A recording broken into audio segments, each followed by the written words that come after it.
என் இனிய வலைதள பிரியர்களுக்கு நான் வார வாரம் என்னுடைய படைப்புகளை உங்களுக்கான கருத்தாய் சொல்லி வருகிறேன். காரணம், இந்த சமூகத்தில் நன்மையில் நிகழ்வதை விட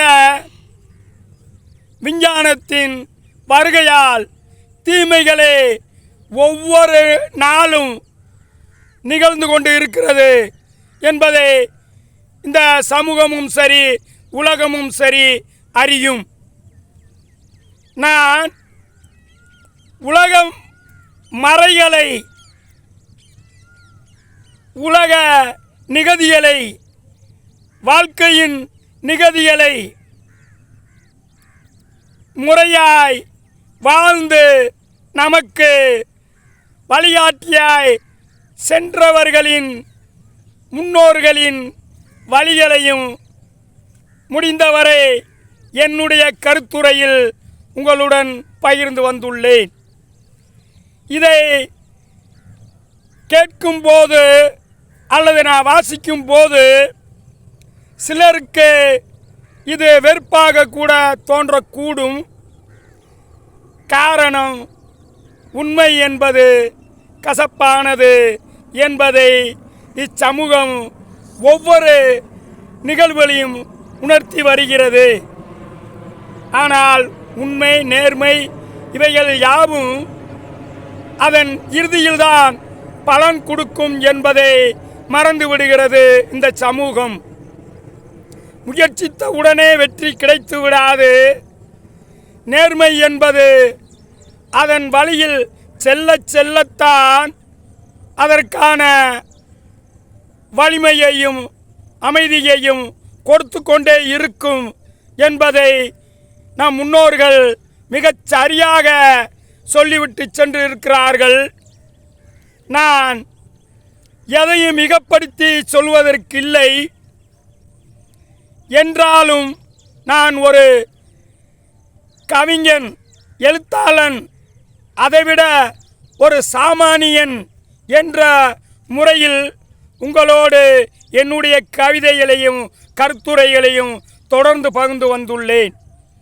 நான் சொல்லும் கருத்துக்களில் பெரும்பாலும் எழுச்சி பூர்வமான தத்துவ வார்த்தைகள் தான் அதிகமாக இருக்கும்.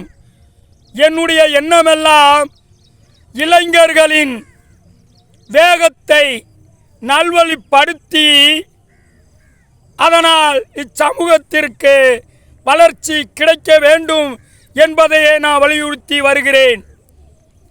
காரணம், இந்த உலகில் வாலிபம் என்பது இருந்து கொண்டே இருக்கும். வாலிபத்திற்கு என்னுடைய கருத்துரைகள் எழுச்சியான உரைகளை உணர்த்தி கொண்டே இருக்கும். அந்த வகையில்தான் என்னுடைய எழுத்துரையை தொடங்கி கொண்டு இருக்கிறேன். காமம், மோகம், காதல் இவைகள் எல்லாம் எந்த உயிரினத்திற்கும் இயல்பாய் எழக்கூடியதுதான்.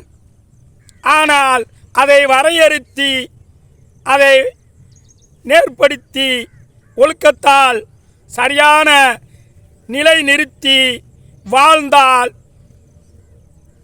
இளைய சமுதாயம் மட்டுமல்ல, இனி வரும் சமுதாயமும் தேகத்தை ஆரோக்கியமாய் வைத்திருக்கும். அதன் பொருட்டு உழைப்பதற்கு தெம்புகள் கிடைக்கும். அதனால் உழைப்பிலும் வலிமை, உறுதி கிடைக்கும். அதைத்தான் நான் பல கவிதைகளில் வலியுறுத்தி வந்துள்ளேன்.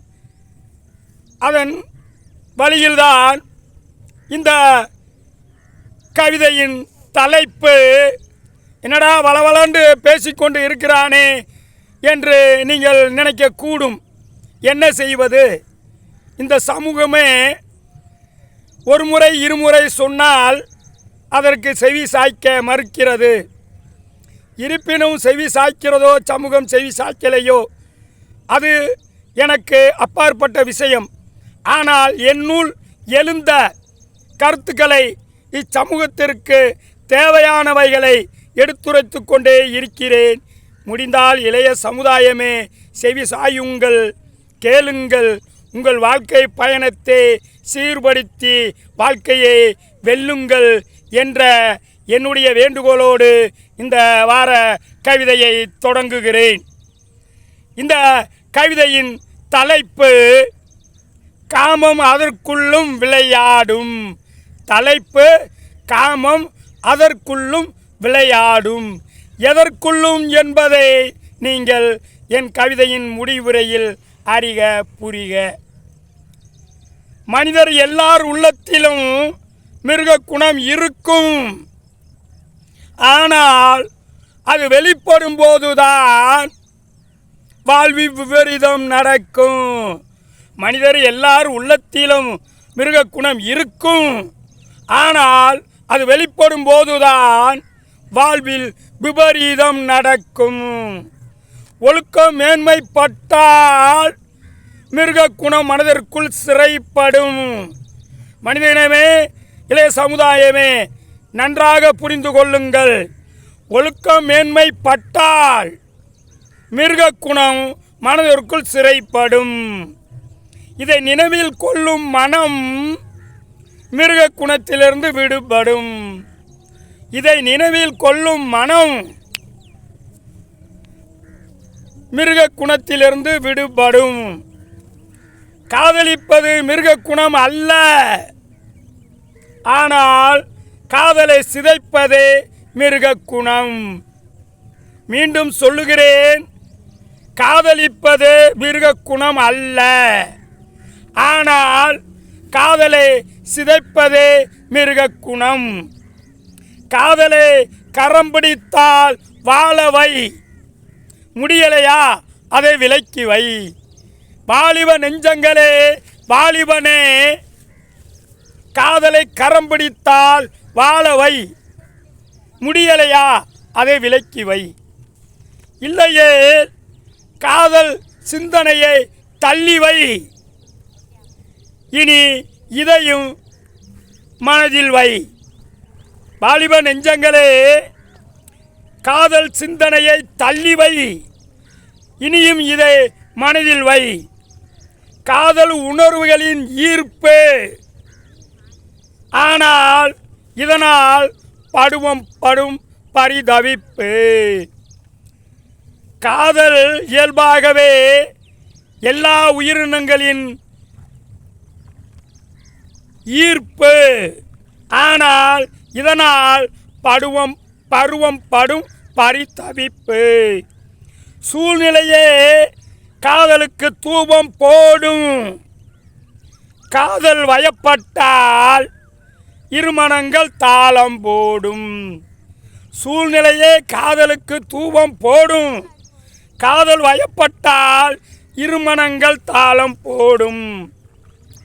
ஒழுக்கமான நினைப்பு இருந்தாலும், மனதில் ஒழுக்கமான நினைப்பு இருந்தாலும் காமம் அதற்குள்ளும் விளையாடும்.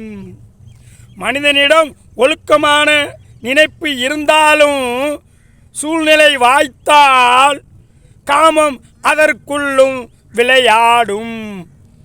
எனவே காமம் என்றதை காதலில் மட்டும் அல்ல, இல்லறத்திலும் நீங்கள் வரையறுத்து வாழ்ந்து வந்தால் ஆரோக்கியமாய் வாழவும் முடியும். அதிக காலம் இல்லறத்தில் இன்பத்தை அனுபவிக்கவும் முடியும் என்ற கருத்தை சொல்லிவிட்டு விடைபெறுகிறேன். நன்றி, வணக்கம்.